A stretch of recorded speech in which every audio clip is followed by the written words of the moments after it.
I'm just going to go over some regulations that are out there, or directives that are out there, and if you haven't read them, then I'd advise you to be all open source, so you can get them on the web if you want to, or I'm sure you guys have the majority of these things in your documentation.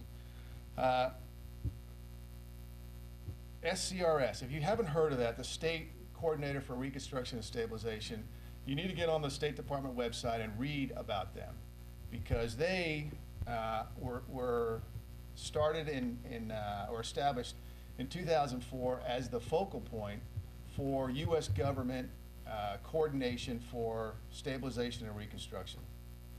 They've gone off, just to be fair, they've had a really bumpy start for lots of reasons, and they're still struggling through that. That is not to say, though, that those of us who are involved in this stabilization and reconstruction process in government do not support them. We know that what the President said in the National Security Presidential Directive, and we are working with them to make them more effective, and in turn make us as a government more effective in our response to stabilization and reconstruction challenges.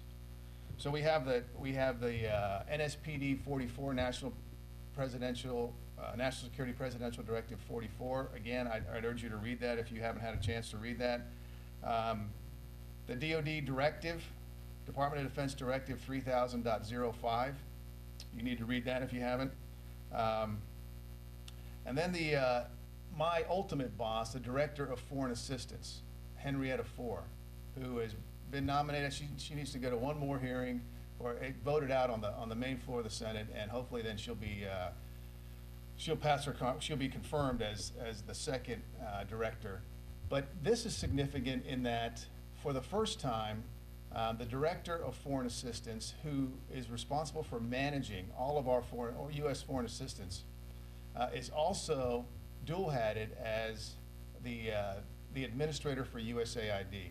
So in one person, you have all of the resources that are needed to focus our foreign assistance, and not again, but not insignificantly, the focus for the first time in foreign assistance in a long time, and some would say actually back to the future, is how foreign assistance affects our national security.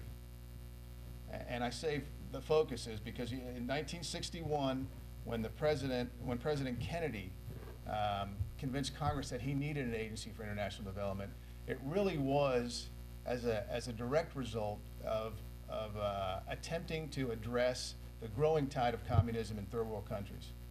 So it was an alternative choice, and we would use foreign assistance to do that.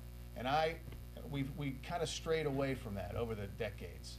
And now I think we're coming back. We're coming back home to really to understanding what development's role is in national security. So you look at counterinsurgency strategy, our national counterinsurgency strategy, counterterrorism strategy, and again, it frightens a lot of people in our business, in my business right now, when you equate development, foreign assistance, and words like counterterrorism and counterinsurgency. But the fact is, if you have an opportunity to read the documentations and all the writings that are out there right now, it ultimately is talking about capacity building and building states or helping states develop a capacity to provide for their local populace. And so that's what we're doing. And I know that the Defense Department is one of our key allies here in trying to develop those capacities. That said, 3000.05 has a huge caveat in it. And for those of us who really understand that document, the big caveat is that if the Defense Department determines that their sisters and brothers over here on this side of the river are either unwilling or incapable of performing those functions, then they will develop them themselves. And one of my big missions is, in my current job, is to try to convince the DoD that they don't need to do this, or they don't want this. Having worn a uniform for a long time, and now understanding for the last 2.5 years what USAID is all about, this would be a huge Distraction is probably not the word, but I understand how difficult it is right now to become proficient at this at warfighting in the 21st century. This is also highly complex, development is, and it's long-term. And it implies a lot of things that are activities and resources that don't currently exist in the Defense Department. And that's not to say that they couldn't develop it. And we all know the Defense Department and what they're capable of doing. We argue they don't need to go down that road. But that implies that we're going to stand up and take a leadership role in what is our mandate. And that's what we're working on. I mean, Henrietta IV is very keen on this. And I think that we will get ahead in this process in the next 14 months. But unfortunately, that's what we have, 14 months. We have 14 months of this administration that's left. And really, if you do the math, we have less than that. And what we have to do in those 14 months, our challenge is to institutionalize these processes. Because if we don't, the new administration comes in, and you all have probably watched, either been in the process or watched it on the sidelines. The new administration comes in, it takes them a year at least to get all the right people in place, to establish their policies. And again, we argue we don't have a year into the new administration. So we have to develop, in concert with the legislative branch, the processes that allow us to address these very difficult and complex issues. The SCRS, I'll get back to them. One of the things that they developed, and we were not in a vacuum, certainly with everyone who needs to be involved, that are involved, this interagency management system. And that process is a system that allows our government to address a crisis.